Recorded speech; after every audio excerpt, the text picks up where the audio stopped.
सिद्धेभ्यः ॐ नमः सिद्धेभ्यः ॐ नमः सिद्धेभ्यः।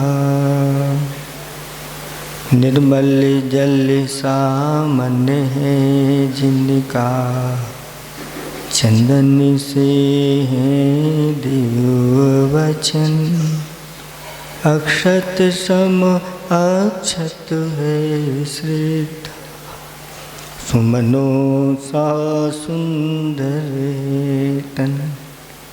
नैवेद्य चरित्र जान है दीपक, बसु विधि करते धूप दहन, ध्यान सुफल है अर्घ समाधि, मुनिवर तुमको नित नमन। अनर्घ पद को पाने गुरुवर, मेरा अर्घ समर्पित है। एक जीवन क्या सौ सौ जीवन, गुरुवर तुम्हें समर्पित, ऋषिवर तुम्हें समर्पित। देवादिदेव 1008 कैवल्य कमलापति श्री आदिनाथ भगवान की जय। देवादिदेव 1008 वर्तमान शासनक महावीर भगवान की जय। परम पूज्य 108 आचार्य प्रवर गुरुवर विद्यासागर जी महामुनिराज की, 3 कमलों करोड़ मुनिराजों की, उत्तम आर्जव धर्म की, परम तपस्वी मुनिराज श्री विमल सागर जी महाराज की, समस्त मुनि संघ की। धर्म स्नेही भव्य आत्माओं, आर्जव धर्म की परिभाषा बताते हुए आचार्य भगवंत कुंद कुंद स्वामी बारस अणुवेक्षा या बारस अणुवेक्षा नाम के ग्रंथ में कहते हैं, मोतूण कुडिल भावम निम्मल हृदयेण चरदि जो समड़ो, अज्जो धम्मम तय्यो तस्सु संभवदी ने मेणे।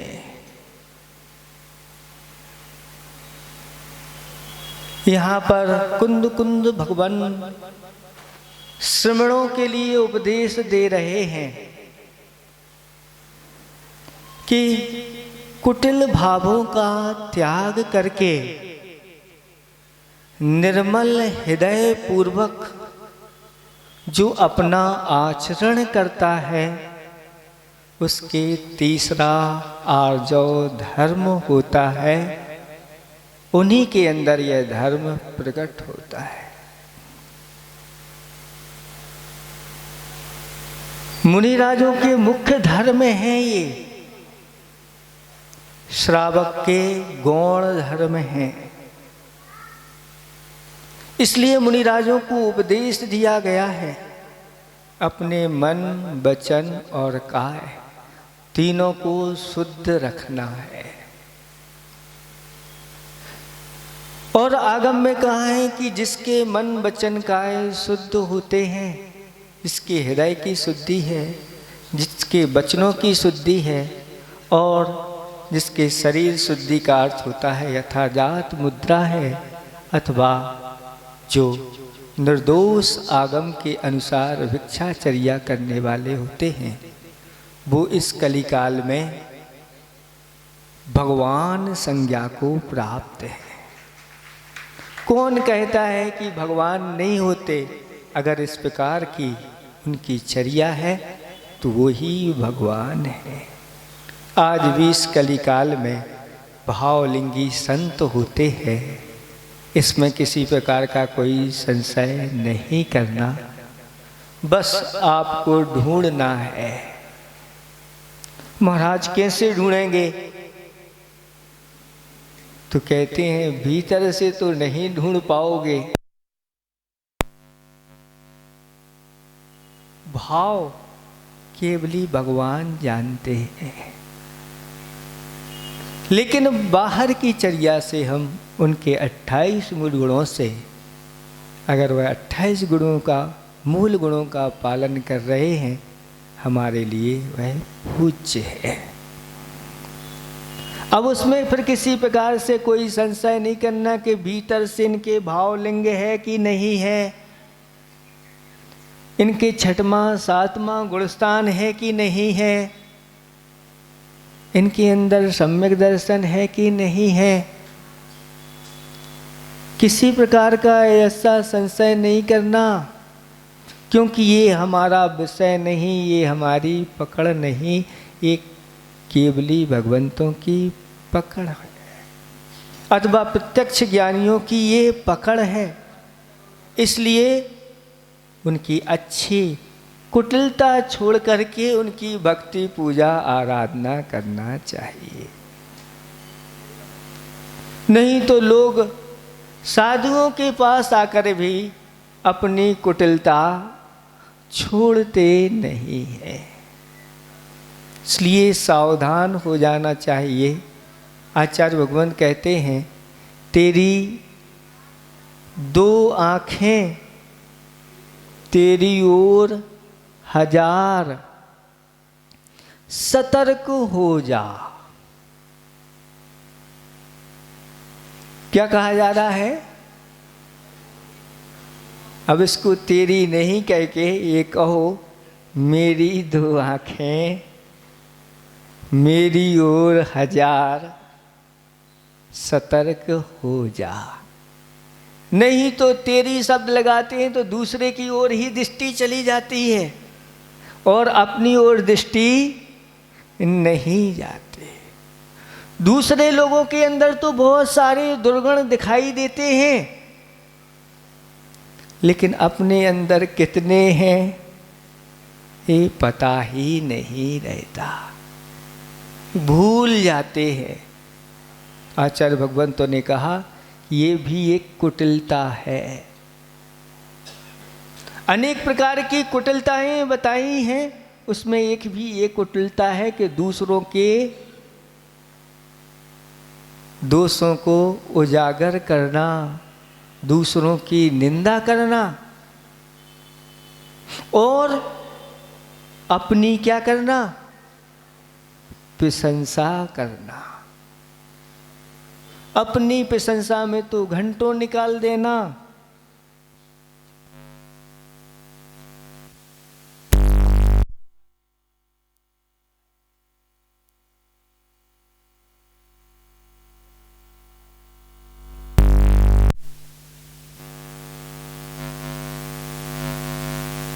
माया का ही रूप है।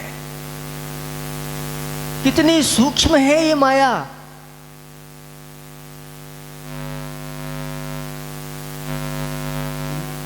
और कहीं पर हो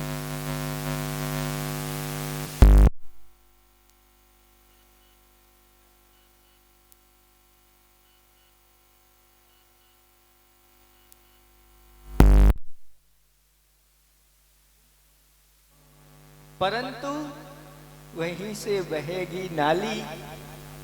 माया की माया है अद्भुत निराली। ऊपर से सीलबंद, बाहर से लेबल भी लगा हुआ है, भीतर से खाली। माया की माया है अद्भुत निराली। नोटों की गड्डी, नोटों की गड्डी, ऊपर है असली, भीतर है जाली।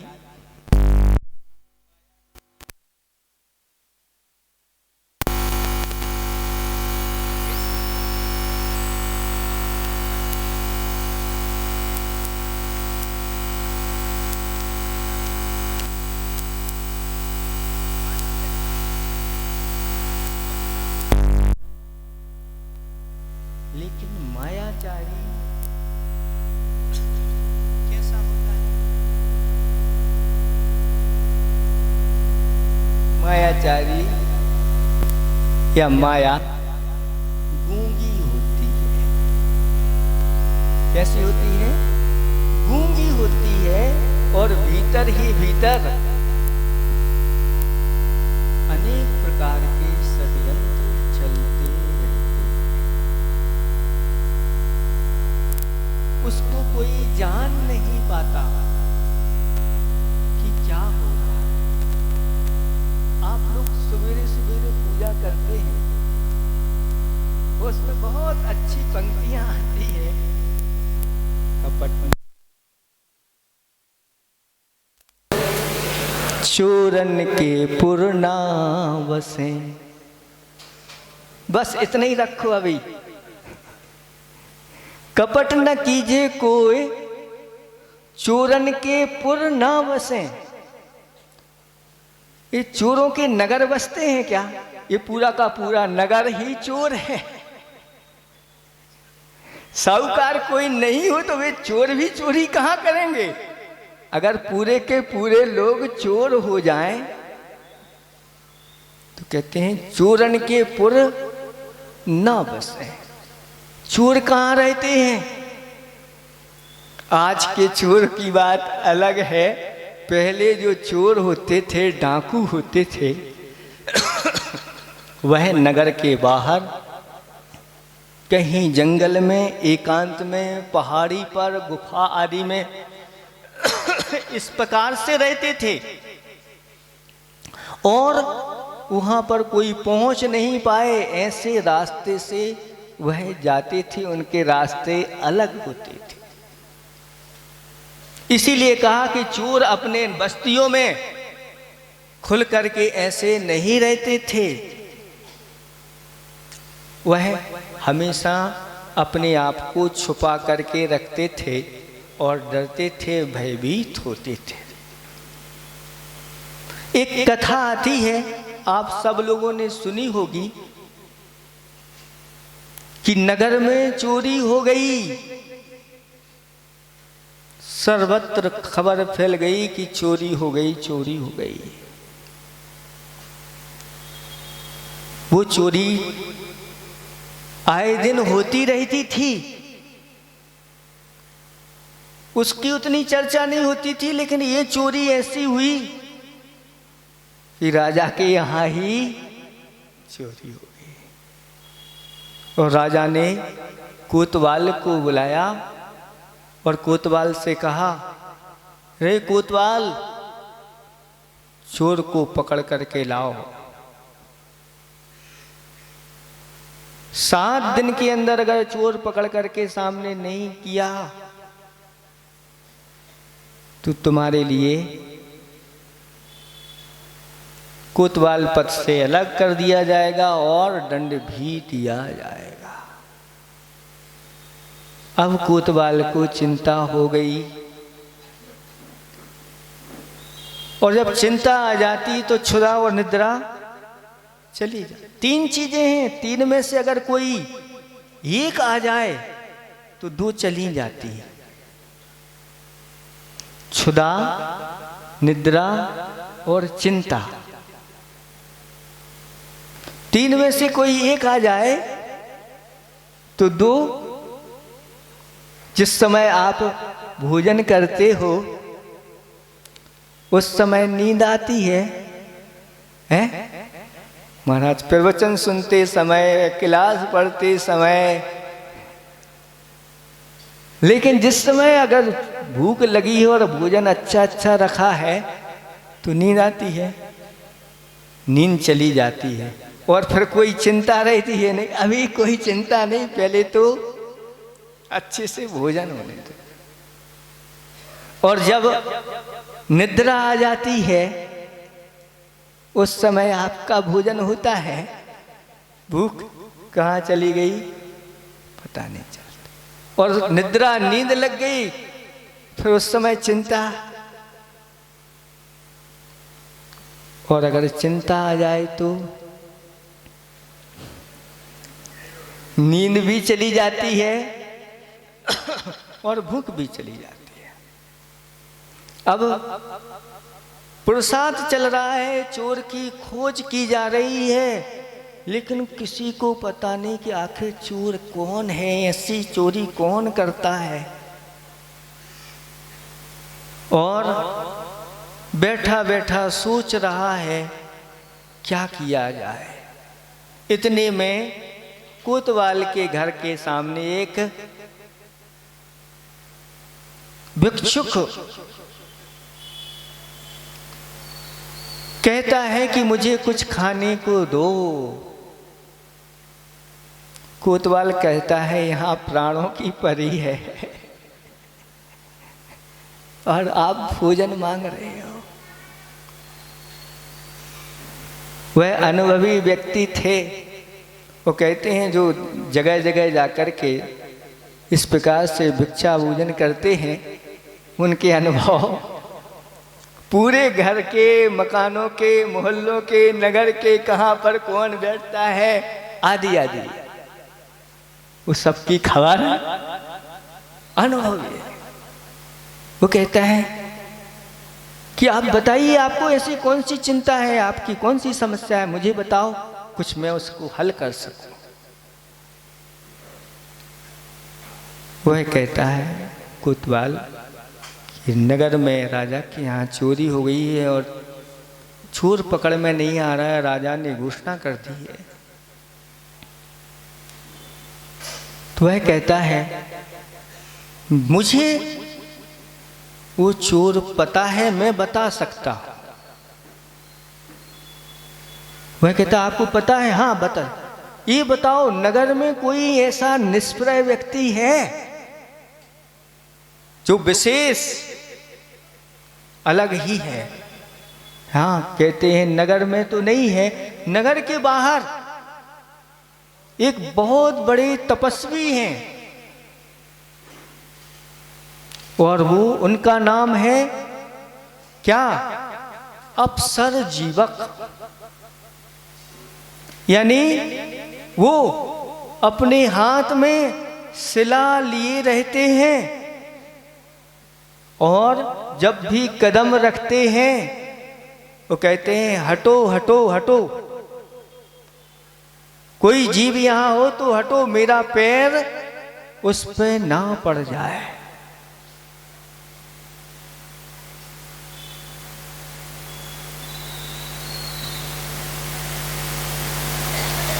और इस प्रकार की वह चर्या करते हैं।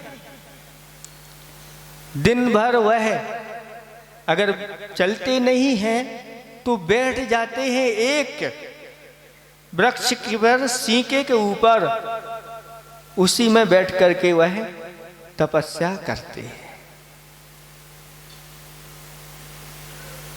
वह भिक्षुक कहता है कि कोतवाल जी मुझे तो लगता है वही चोर होगा। कोतवाल कहते हैं ऐसी कैसी बातें कर रहे हो? हाँ मैं इसलिए कर रहा हूं कि मैंने ये 4 घटनाएं पढ़ी हुई हैं, यह देखी है, हमने आंखों से देखी है। सबसे पहले तो हमने एक ऐसी नारी को देखा है जो नारी अपने बच्चे का स्पर्श नहीं करती। जब बच्चे को भी दूध पिलाएगी तो वह वस्त्र आदि से इस प्रकार से बीच में ला करके वह दूध पिलाती है। ऐसी नारी को देखा, लेकिन ऐसी नारी बाद में जाके वह दुष्कर्म करती है। पहला देखा। दूसरा एक ऐसी घटना कि एक बटुक ब्रह्मचारी अथवा वह अपने आप को घर का त्यागी मानता है और एक बार एक सेठ जी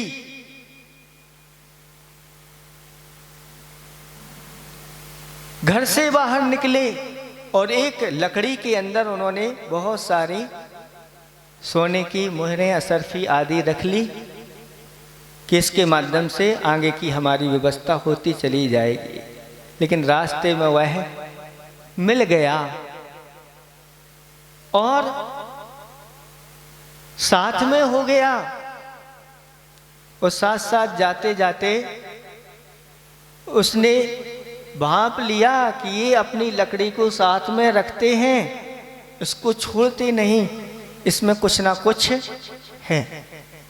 और एक रात्रि में एक स्थान पर रुकना हुआ दोनों का, और फिर सुबह सुबह बिहार हो गया। वो बिहार होने के बाद वह कहता है आदि दूर आने के बाद, अरे मुझसे बहुत बड़ा अनर्थ हो गया। ये क्या? ये जो तिनका है ना, ये तिनका वहां का मेरे साथ आ गया। घास का ये तिनका है, ये घास का तिनका वहां का है, मैं इसको वापस रख करके आता हूं। और वह तिनका वापस रखने के बाद चला गया और साथ में आ गया। अब तो इसको विश्वास हो गया ये किसी का एक तिनका भी, तब तो इसके ऊपर पूर्ण विश्वास किया जाए। और हुआ यूं, आगे जाकर के जब विश्वास हो गया और वह उनसे कहने लगा सेठ जी से कि सेठ जी मैं जा रहा हूं भोजन के लिए, नगर में कुछ भोजन आदि प्राप्त हो जाए, लेकिन रास्ते में कुत्ते आदि रहते हैं। तो सेठ जी ने कहा कुत्ते आदि हैं तो कोई बात नहीं, इस लाठी को ले जाओ, क्योंकि सेठ जी को विश्वास हो गया था कि ये तो किसी का तिनका भी नहीं ग्रहण करता। और सेठ जी ने लाठी दे दी और वह वापस नहीं आया। दूसरा ये देखा, तीसरा एक वृक्ष के ऊपर बहुत सारे पक्षी रहते थे, उसमें एक वृद्ध पक्षी है और सारे पक्षी चले जाते हैं और वह वहीं पर रहता है। उन पक्षियों के वहाँ पर बच्चे रखे हुए थे घोंसले में। जब ये लोग जाने लगे और पक्षी, तो वृद्ध पक्षी कहता है अब मेरी जाने की शक्ति नहीं है, मैं यहीं रहूँगा। लेकिन परिणामों में कोई भरोसा नहीं, कब क्या हो जाए, और भूख के कारण से मैं इन बच्चों का कहीं भक्षण ना कर लूं। इसलिए आप लोग ऐसा करो, मेरा मुख बांध करके जाओ। उन लोगों ने सोचा कि हो सकता है ऐसा भी हो जाए, तो उसका मुख बांध दिया और सब चले गए पक्षी घोंसलों में बच्चों को छोड़ करके। और उस पक्षी ने, वृद्ध पक्षी ने, जो मुख पर पट्टी बंधी हुई थी और उसको निकाल करके और बच्चों का भक्षण कर लिया और फिर पुनः वो पट्टी ऊपर चढ़ा ली। और जब अन्य पक्षी आए तो ऐसा पेट पुचका करके जैसे भूखा हो वैसा हो गया, किसी ने भी उसके ऊपर शक नहीं किया। तीसरी ये घटना मैंने देखी। और चौथी घटना तो जैसे आप बता रहे हैं ऐसे ही वो भी करता था। अप्सर जीव, वह हाथ में हमेशा शिला रख करके तपस्या करता था और कहता था हटो हटो, कोई मेरे पैर के नीचे ना आ जाए।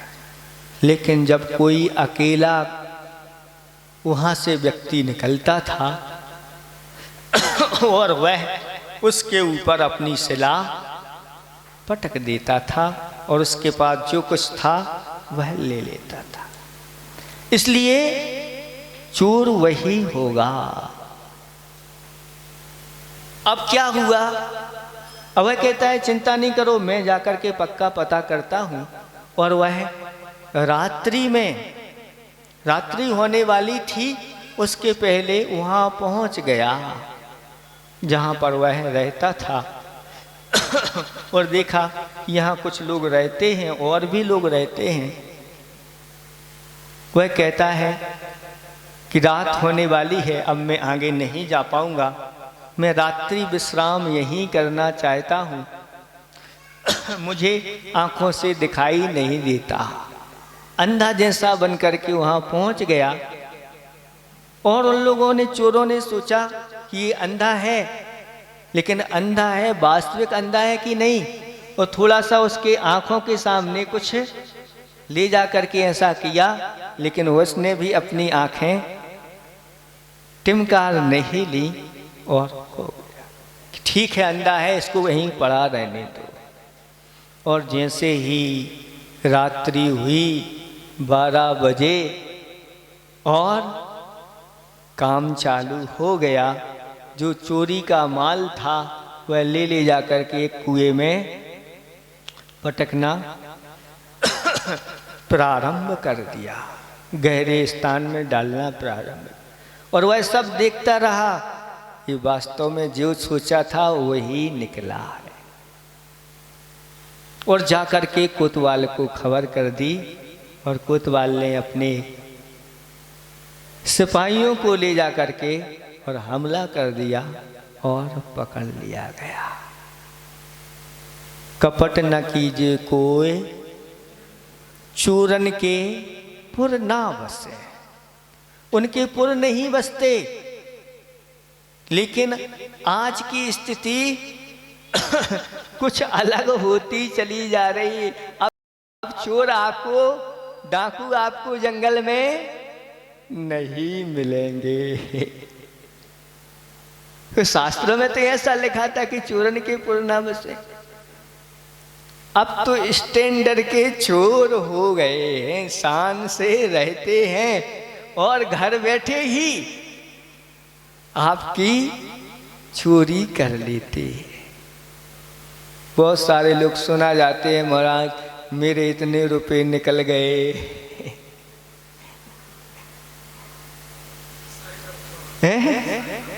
Cyber fraud. आपके घर, आप घर बैठे हैं, आप कह रहे हो निकल गए इतने इतने में, और निकल गए, और निकल गए। वो तो जितनी देर करोगे निकलते चले जाते हैं। आपके जमा बैंक में हो गए हैं आपके नंबरों के अनुसार, और वह ले लेता है और निकलते चले जाते।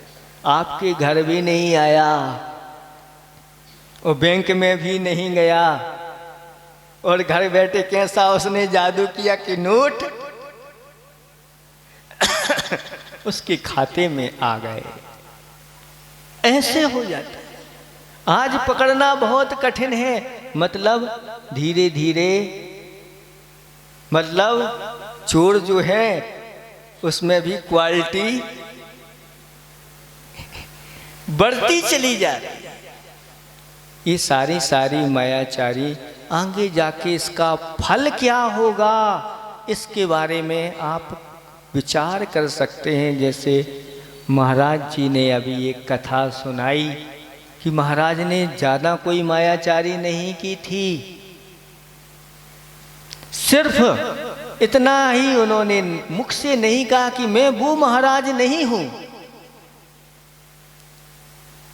दूसरे महाराज आ गए और जो तपस्या साधना कर रहे थे वो तो आकाश मार्ग से चले गए। कह देते मैं वो नहीं हूं, और उन्होंने अपनी पूजा पाठ आदि करा ली। उसके परिणाम स्वरूप अपनी निंदा गरहा आलोचना नहीं कर पाए और जाकर के स्वर्ग में देव बने, लेकिन वहां से आकर के फिर हाथी बने।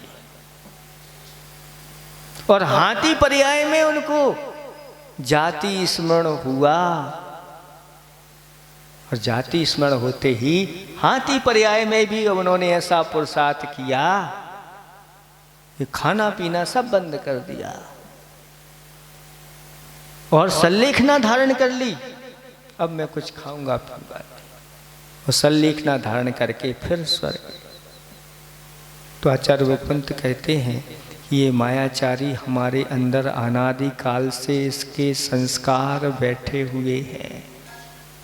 अगर इसका हम त्याग नहीं करेंगे तो थोड़ी सी ही मायाचारी जब इतने बड़े फल को देने वाली हो जाती है, तो फिर बड़ी बड़ी मायाचारियाँ कैसे कैसे फल देते हैं आप स्वयं समझ सकते हैं। इसलिए शास्त्रों में कहा माया त्रयो नस्य। मायाचारी क्या होती है? त्रग योनि, त्रिंच योनि के लिए कारण बन जाती है। और त्रिंच जब उनको जाति स्मरण होता है तो जब वह व्रतों को अंगीकार करते हैं तो वह द्रव्य से नहीं करते, भाव से करते हैं। यानी वह द्रव्यलिंगी त्रिंच नहीं बनते। चौथा गुणस्थान उनका होगा या पंचम गुणस्थान होगा तो द्रव्य और भाव से दोनों से उनका पंचम गुणस्थान होता है। लेकिन यह मनुष्य ग्रहण कर लेता है, लेकिन बाहर से कुछ होता है, भीतर से कुछ होता है। अगर बाहर भीतर एक हो जाए तो फिर कहना क्या है। लेकिन इसके लिए पुरुषार्थ करने की जरूरत है। अनेक प्रकार की मायाचारी बताई गई हैं और उसमें एक निकृति नाम की माया बताई है। निकृति का अर्थ होता है धन अथवा अपने कार्य की सिद्धि के लिए दूसरों को ठगने में तत्पर हो जाना। जैसे हो धन आना चाहिए, कुछ भी कर लो।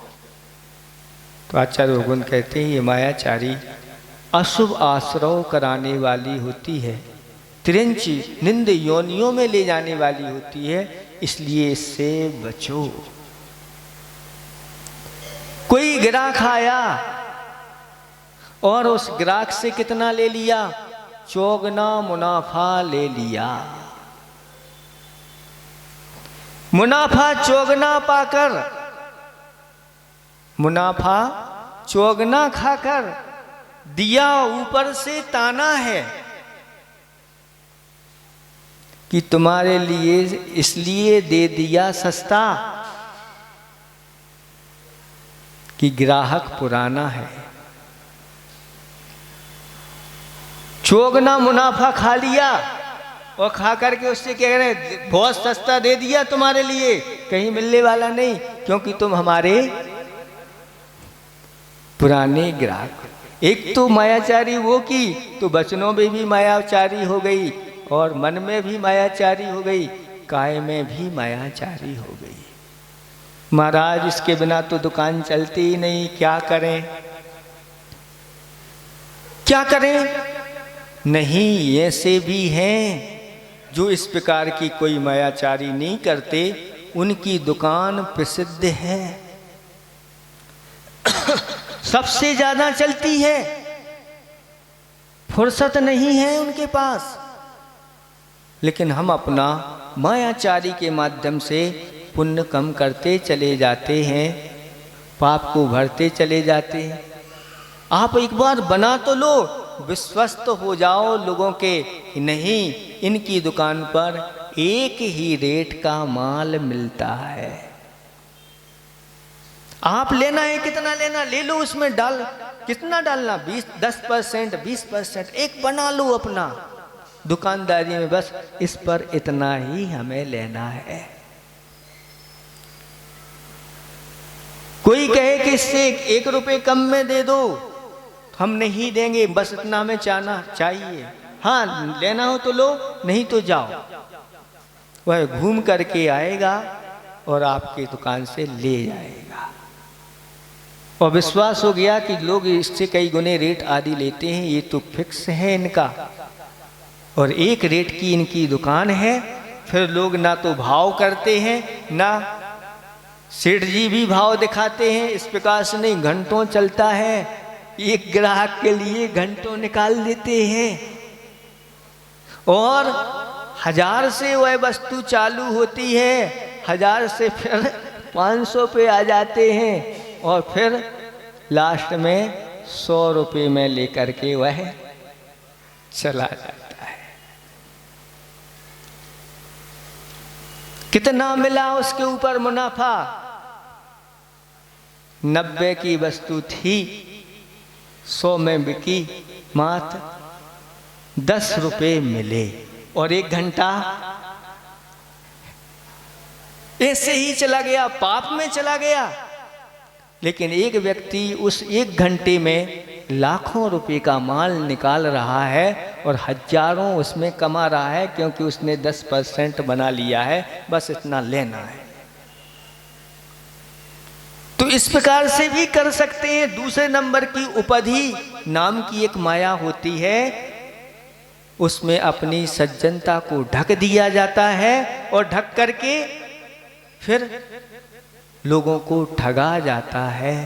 ऐसी कभी नहीं करना। सज्जनता का चोला पहन करके, साधु का चोला पहन करके दूसरों को ठगने के भाव नहीं आना चाहिए।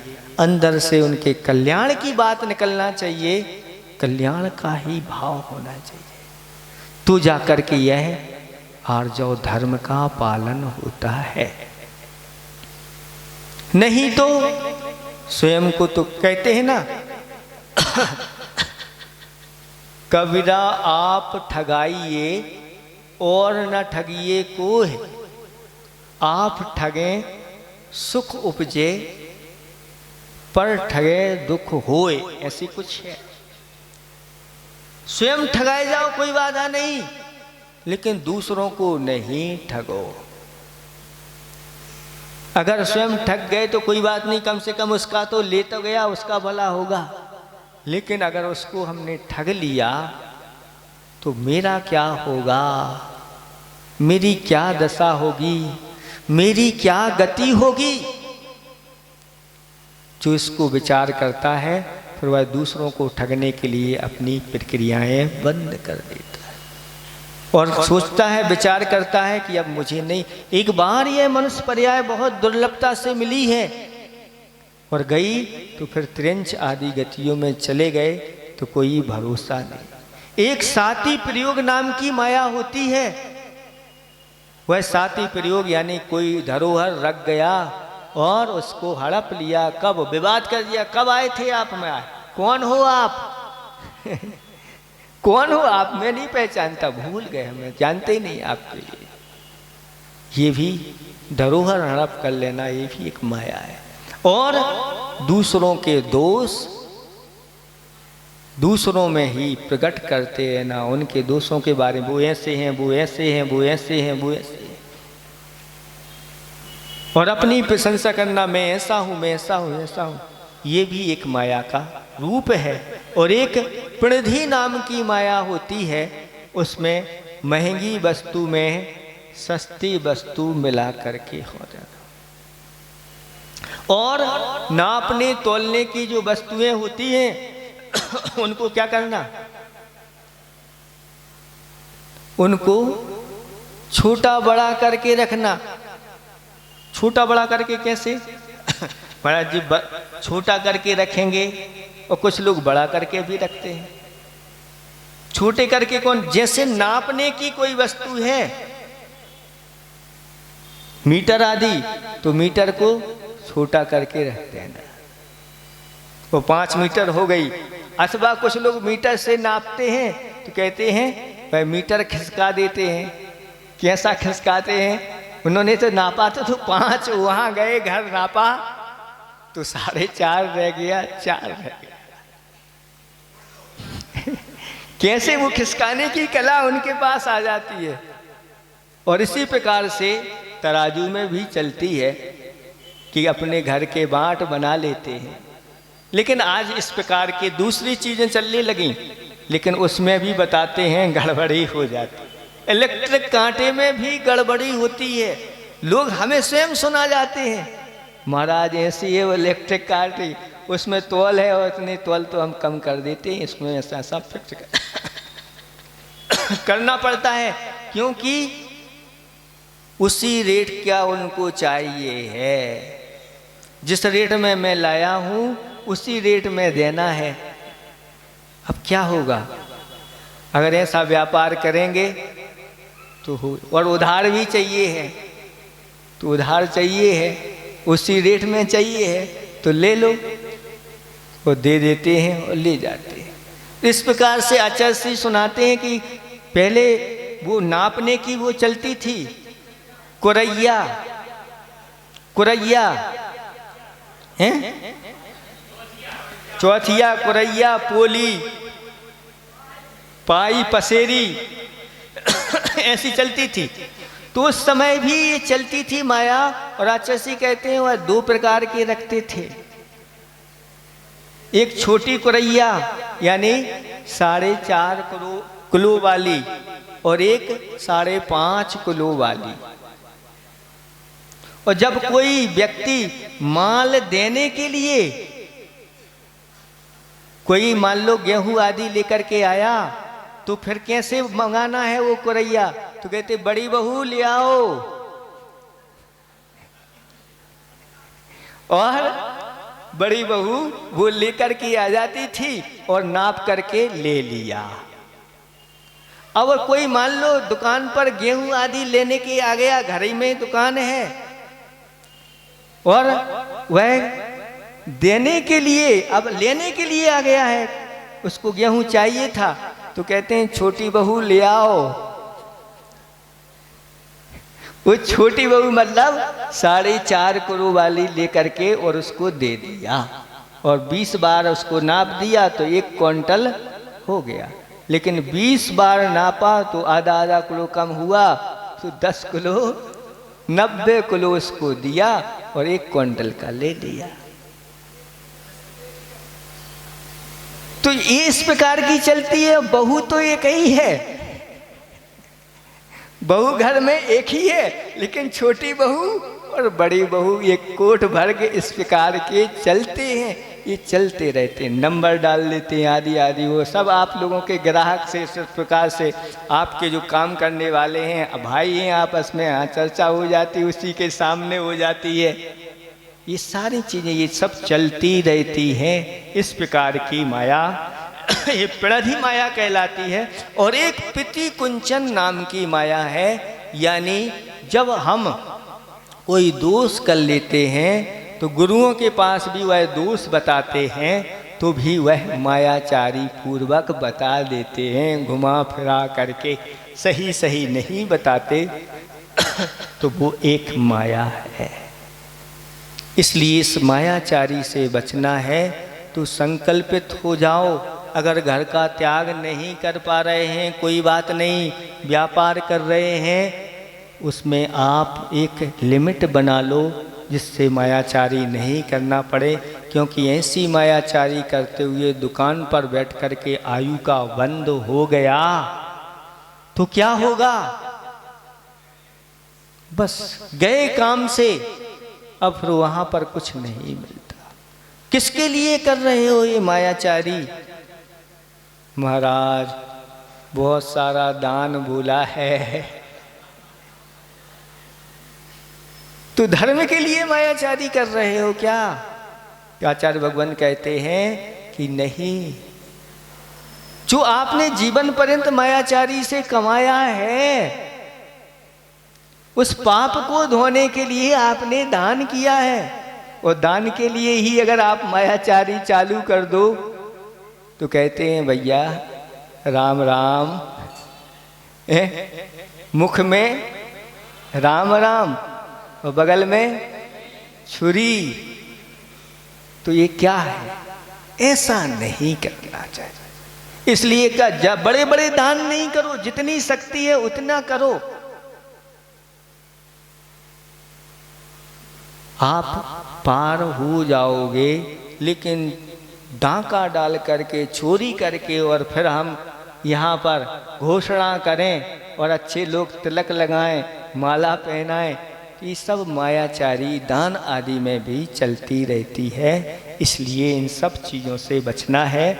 और प्रतिदिन जो पंक्तियाँ पढ़ते हैं इनको तो कंठस्थ कर लेना चाहिए। 10 लक्षण पर्व की जो पूजा है इनको कंठस्थ करके वो प्रतिदिन का पाठ करना चाहिए।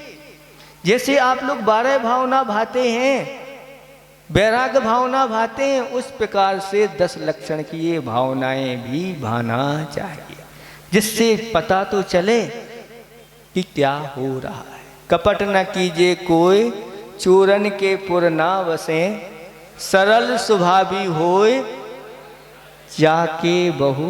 जाके घर बहु संपदा। चोरों के लिए पास संपदा नहीं होती। वो देखने में तुरंत संपदा आ रही है, लेकिन कब जेल में हो जाए पता नहीं, कब संपदा चली जाए उसका सही सही सदुपयोग नहीं कर पाते। कोई ना कोई इस प्रकार की उनके ऊपर आपत्तियां आती रहती हैं और उस संपदा उनकी ऐसे ही चली जाती है। इसलिए इस भावना को निरंतर भाते चलो। थोड़ा सा भी रंचक दगा, कैसा है, थोड़ा सा भी दगा जो है ना वह बहुत दुखकारी हो जाता है। फिर बड़े बड़े दगा तो क्या होंगे। आप सब जानते हैं, इन सब चीज़ों को समझते हैं। इसलिए अपने तीनों योगों को, मन वचन काय को सरल करना चाहिए। बिलाव जैसा नहीं कि भय दूध त्याग, भव त्याग दूध बिलाव पीबे, आपदा नहीं देखता। वह कहता है मुझे कोई नहीं देख रहा है और आंखें और बंद कर लेता है। जब दूध पीने लगता है बिलाव तो आंखें बंद कर लेता है, अब मुझे कोई दिख नहीं रहा। अच्छे से दूध पी लो और इतने में जब डंडा पड़ता है तब उसकी आंखें खुलती हैं, वो क्या हो गया, आपदा नहीं देखता। इसी प्रकार से कपट करने वाला व्यक्ति आपदा की ओर नहीं देखता, और जब आपदाएं आ जाती हैं तो फिर सब जगह निंदा का पात्र होता है। यहाँ भी निंदा का पात्र होता है और अगले भाव में भी निंदा का पात्र होता है। निंदित ही पर्याय उसको प्राप्त होती है। इसलिए अच्छी तरह से इस माया को छोड़ने के लिए पुरुषार्थ करना चाहिए। इसलिए कहा कि अब ऊपर उठिए, सम्यक दृष्टि बनिए और आगे जाकर के अणुवृत्ति बनिए और महावृत्ति बन करके इस माया को जितना कम कसको करो करना चाहिए। तभी वास्तव में अंतरंग का जो हमारा भाव है, आर्जव भाव, तभी वह प्रकट हो सकता है। ये आर्जव भाव अपने आप में भगवान बनाने में निमित्त है। कोई अगर एक ही संकल्प कर ले कि मैं अपने जीवन में कभी कोई मायाचारी नहीं करूंगा, तो आगे जाकर के उसके लिए 10 धर्मों की प्राप्ति होती है। एक एक धर्म अपने आप में महत्वपूर्ण है, तो फिर जो 10 धर्मों को अपने जीवन में धारण कर लेता है उसका तो कहना ही क्या है। समय आपका हो गया है। एक महाराज जी का भी सुन लिया, दूसरे का भी सुन लिया, दोपहर में भी सुनने को मिलेगा, रात में भी सुनने को मिलेगा, और घर जाओगे दिन भर रात भर आप लोगों के लिए देखो तो इस कली काल में आप लोगों का कितना पुण्य है कि जब टीवी खोलो, जब मोबाइल खोलो और डालो आज के प्रवचन सुनना है, गुरुजी के सुनना है, गुरुजी के सुन लो, बड़े बड़े महाराजों के सुनना है, उनके सुन लो। आप जब खोलो तब आपके लिए इस कितनी सुविधा आज लोगों को मिल रही है। जितनी सुविधा मिल रही है, दुविधा भी आप लोगों की कम नहीं हो रही है, बढ़ती चली जा रही है।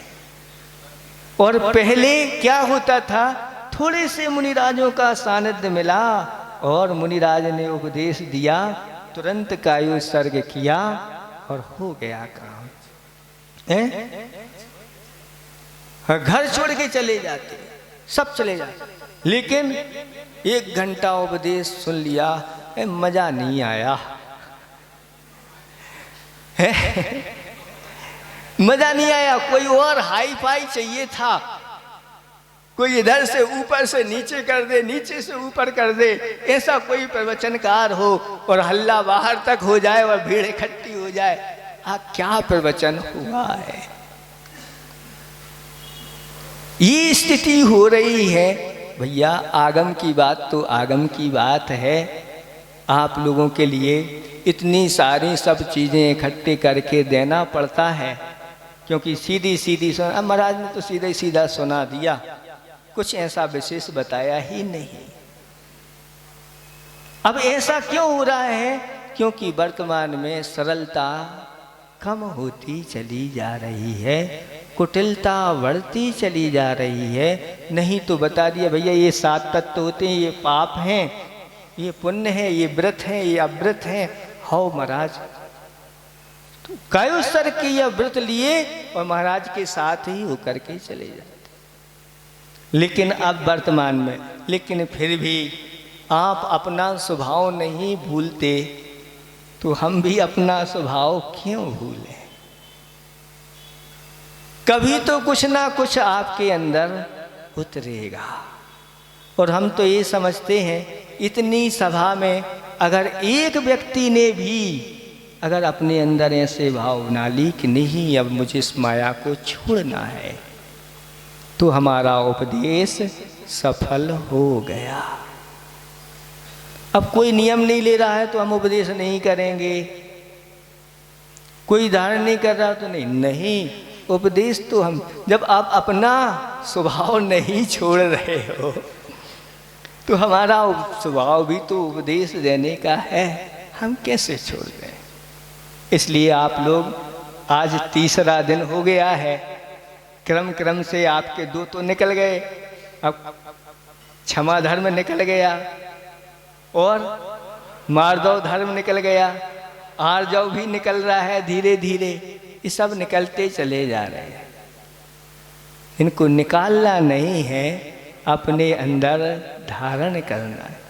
ऐसे भाव प्रतिदिन करो कि ये 10 धर्म मेरे जीवन में ऐसे प्रतिदिन आए, जैसे मुनिराज होते हैं उन 10 धर्मों का पालन करते हैं, वह मुझे मिले, तभी जाकर के सिद्धि हो सकती है। इतना ही हम पर्याप्त समझते हैं। और इस मायाचारी को आप लोग धीरे धीरे कम करें, इसको फैलाते नहीं जाएं, क्योंकि बहुत सारे साधन इसके फैलते चले जा रहे हैं। जैसे मकड़ी का जाल फैलता चला जाता है, इधर से उधर से ताने आदि बुनते चले जाते हैं। ऐसी बहुत सारी उपलब्धियां आज वर्तमान में तैयार करके रखी गई हैं। आप सबको उन सब से बचना है और अपने आप को सरल बनाना है। आप सभी सरल बने, इतने सीधे बने कि बहुत जल्दी हम सब सिद्धालय में विराजमान हो जाएं। अहिंसा परमो धर्म की। परम पूज्य मुनिवर श्री विमल सागर जी महाराज जी की। शाम दोपहर के बाद तो सब आज